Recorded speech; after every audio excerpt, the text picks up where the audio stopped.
Every child is born with a God-given purpose and potential, but not all get the opportunity to realize that today. About 157 million orphans do not know what the future holds for them.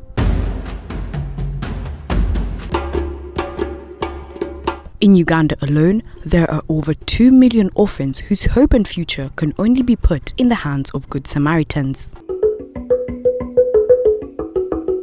Uganda has the second youngest population in the world, and this is only expected to increase over the coming decades as the number of children, with 77% of its population being under 25 years of age, young adults, youths in the country, are forecast to rise to 75.9 million in a few years to come.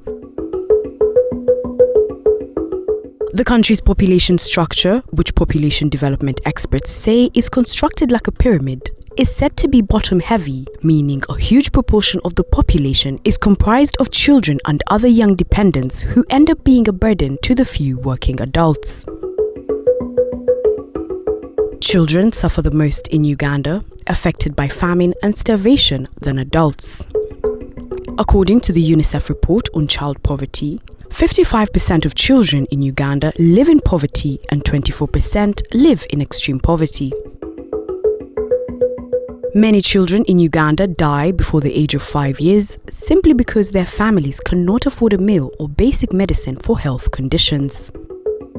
In the Karamoja sub-region, the northeastern part of the country, hundreds of children are dying due to famine and acute malnutrition. A news report by Al Jazeera, citing reports by humanitarian agencies, recently noted that about 91,600 children and 9,500 pregnant or breastfeeding women in Karamoja are suffering from acute malnutrition and urgently need help. The picture is grim. Due to hunger in Karamoja, there are reports that some families are eating weeds and seeds to survive. According to news reports, many people suffering from chronic illnesses like tuberculosis and HIV/AIDS are dying because they are eating basically nothing and yet they need to eat well.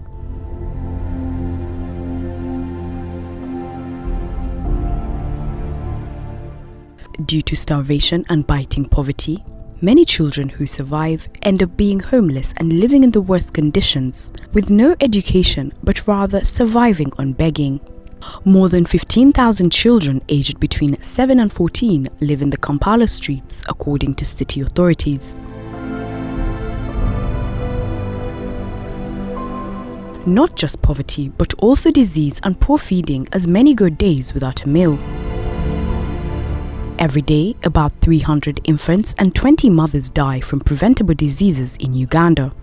These deaths are mainly caused by complications to the mother and child in labor and during delivery, and in association with infectious diseases of poverty, including malaria, pneumonia, sepsis, and HIV/AIDS. The statistics have remained almost the same over the past 10 years. The Ugandan government is grappling with low human resources for health, a lack of medicines, equipment and diagnostics, and limited funding for health. Over 21 million people in Uganda are living without access to safe drinking water. That is 51% majority of the population, the majority of whom are children who depend on water from ponds shared with animals that is absolutely unsafe for children and the community.